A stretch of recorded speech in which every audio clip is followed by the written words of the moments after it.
Now then, trouble around oil fields in Libya is far from over in 2014. Just a few days after a brief glimmer of hope was reignited following a resumption in production at the El Sharara field in the south of the country. Rebels in the eastern end of Libya are locked in a battle with the government, and they have offered to protect tankers in the region after the government's navy blocked one vessel from taking on its cargo. The rebels declared the region semi-autonomous last year, and now they plan to use some of the country's export facilities to export oil from there. They maintain that oil companies are eager to buy oil regardless of its origin. The region's Libyan Oil and Gas Corporation has written to international oil companies offering to ensure the safety of tankers loading at Esida, the biggest port. From a different perspective, however, Libya's energy minister says the government will sue and cut off any firms buying oil from ports which are under rebel control. The Prime Minister warns that tankers may actually be sunk.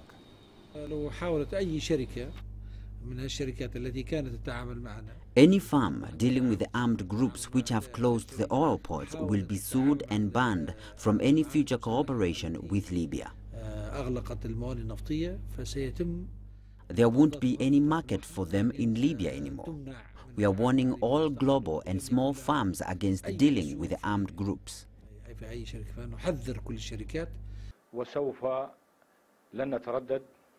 We will not hesitate to protect the Libyan ports or protect against assaults against their sovereignty, even if it means sinking any ship or carrier approaching the Libyan ports. Zambia, on the other hand, plans to establish a sovereign wealth fund to spur investment outside of its mining industry. President Michael Sata said the fund will focus on stimulating investment in strategic non-mining industries, among others, expanding the country's investment portfolio and creating jobs. Africa's biggest copper producer joins the continent's largest oil producers, Nigeria and Angola, in setting up a sovereign wealth fund.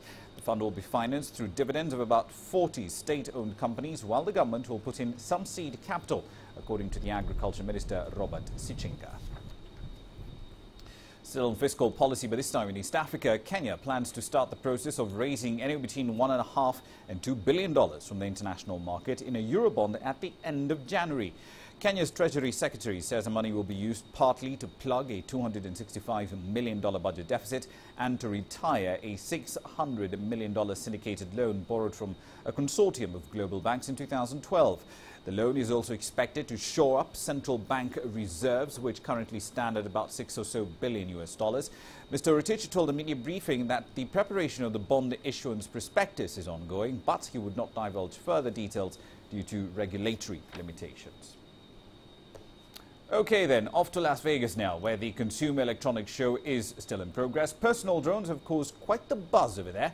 Some of the flying objects being shown include items that are for play, for personal photography, and others which, of course, could lead to an entirely new set of commercial applications. The notion of personal drones follows widespread use by the US military and growing reliance by law enforcement on such aerial technology. The retail giant Amazon, for example, has in the meantime hatched a plan to create delivery drones. The French-based tech firm Parrot unveiled its mini drone toy, which can be controlled from a smartphone.